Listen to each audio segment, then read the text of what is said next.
The Lord tells us to be instant, in season and out of season. I didn't know it was going to be this instant, so here we go.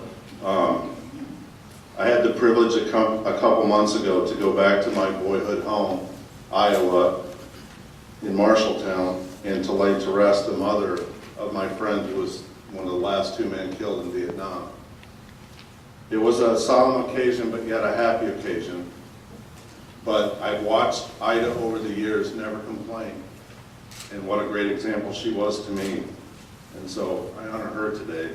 I honor my friend, Lance Corporal Chuck Darwinell Judge of the United States Marine Corps, who gave the ultimate sacrifice for our country. We've been hearing much about the national debt lately. I'm not going to talk about that because you don't want to hear about it anymore. But I wanted to talk to you about an obligation that we will never be able to repay, and that's the national debt that we owe to our veterans. I'm going to take the four letters of the word debt to review the importance of this day. Because to me, other than Memorial Day and the 4th of July and Thanksgiving, Veterans Day is probably one of the most important days in the calendar in the United States. But we owe a lot to our veterans. We owe a debt to them for the duty that they have given to our country. We owe a debt to those who are willing to serve when they're called by their nation. We have seen many wars in the 20th century, and now we see a 21st century that continues to be filled with war. We need to focus on the American forces of the 21st century who are quietly making history, serving in combat longer than any U.S. soldier ever has. Think of this for just a minute. Over 13,000 have spent over 3 or 4 cumulative years in Iraq or Afghanistan. Some more than 4 years. In fact, I just saw a man on the news the other night who is now working on his 8th tour in the Middle East. Other than some volunteers, most GIs spent no more than 1 tour in World War II, Korea, or Vietnam. We are now seeing staggering numbers of the men and women who are now serving our armed forces in harm's way, especially in the Middle East. Suicide rates in the military are at record levels. The divorce rate among the enlisted has steadily increased. Rates of mental health and prescription drugs are on the rise. My good friend Bruce Howe stopped me as I walked in. He didn't know what I was going to be talking about this morning. He just told me there have been over 22,000 amputees since the beginning of the wars in Afghanistan and Iraq. There are literally some armed forces personnel who have served in combat in a combat zone longer than the 45 months it took to fight World War II or the 48 months the Civil War lasted. And then we wonder why we see some of the problems of our military coming home and what they are facing right now. The role of the modern all-volunteer force has resulted in a different role for the National Guard and Reserves, much different than when I was a young man and many of you were a young man, that we remember from the past. Even our own local unit has been deployed. It is a different age. It is a different time. And don't be mistaken, the war that we fight in the Middle East is not going to go away anytime soon, no matter what sometimes our politicians try to tell us. My daughter the other day called me, and she told me about a young man named Danny. She works with the mother-in-law of this young man who's in his early 20s. He was with his platoon in the U.S. Army helping a family to rebuild a fence in Afghanistan. Okay, think about that for just a minute. Our young soldiers are over there helping families to build fences. It's a different kind of war. As they were working, a vehicle drove by and shot at the soldiers. Danny and the family's young child were hit in the crossfire. Danny was hit in the back of his head, and the little boy was shot in the leg. The bullet broke into pieces into Danny's skull, causing major head trauma. He's been brought back to the United States finally, where he is receiving special treatment. He's lost use of part of his body. His wife and family waits for the outcome of his recovery. They have no idea how it's going to turn out. Danny experiences extreme headaches and pain on a regular basis.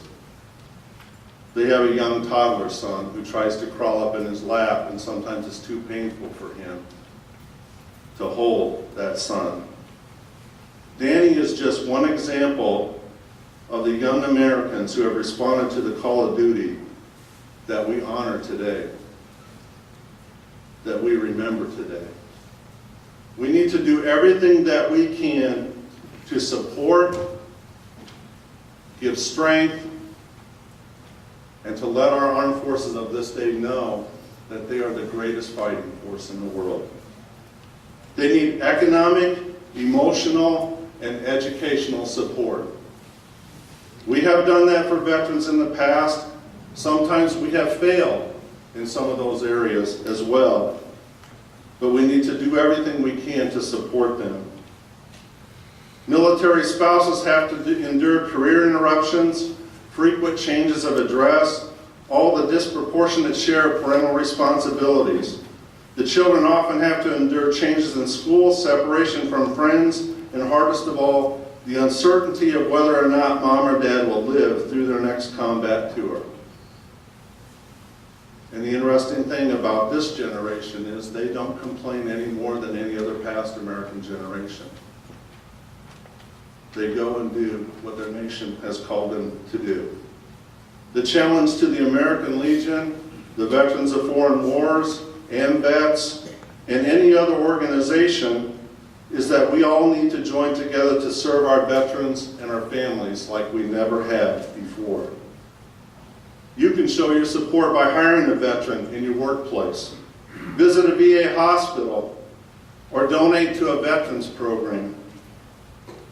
But whenever it comes time for someone to ask you to help with the veteran, please be sure that you don't say no. We need to make sure, much like the GI Bill that educated the World War II generation. I was a recipient of the GI Bill as well. We need to make sure that our veterans have every possible means to succeed when they come home and to be taken care of. We need to give our veterans the best. We must ensure that our veterans have the best health care and other services when they return home.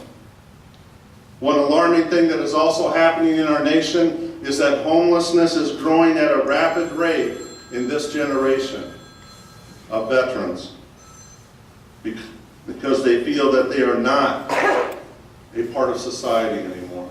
This has happened in the past, but when you consider if somebody has been in combat, has been in a tour of duty that long for that many months, I don't know how you put all your marbles together when you come home. We need to do everything we can to help them in this way. The levels of post-traumatic stress syndrome are increasing at an alarming rate with troops coming back from these long tours of duty. Americans like Danny deserve nothing but the best from our country. And the reality is, they don't ask for it. We live in a strange time. We live in a strange age. We live in a time when we see people now going and protesting and talking about what the United States owes to them. I say to those young 20-year-olds who are protesting and getting their faces on the news that I would love to go and hand them a rifle, send them to back-scratch Afghanistan, live in a hellhole for a while, and then say to them, now you have a right to come back and complain. But right now, shut your pie hole, go get a job, and make this country the great country that it has always been. I don't know about you, but I'm sick of that.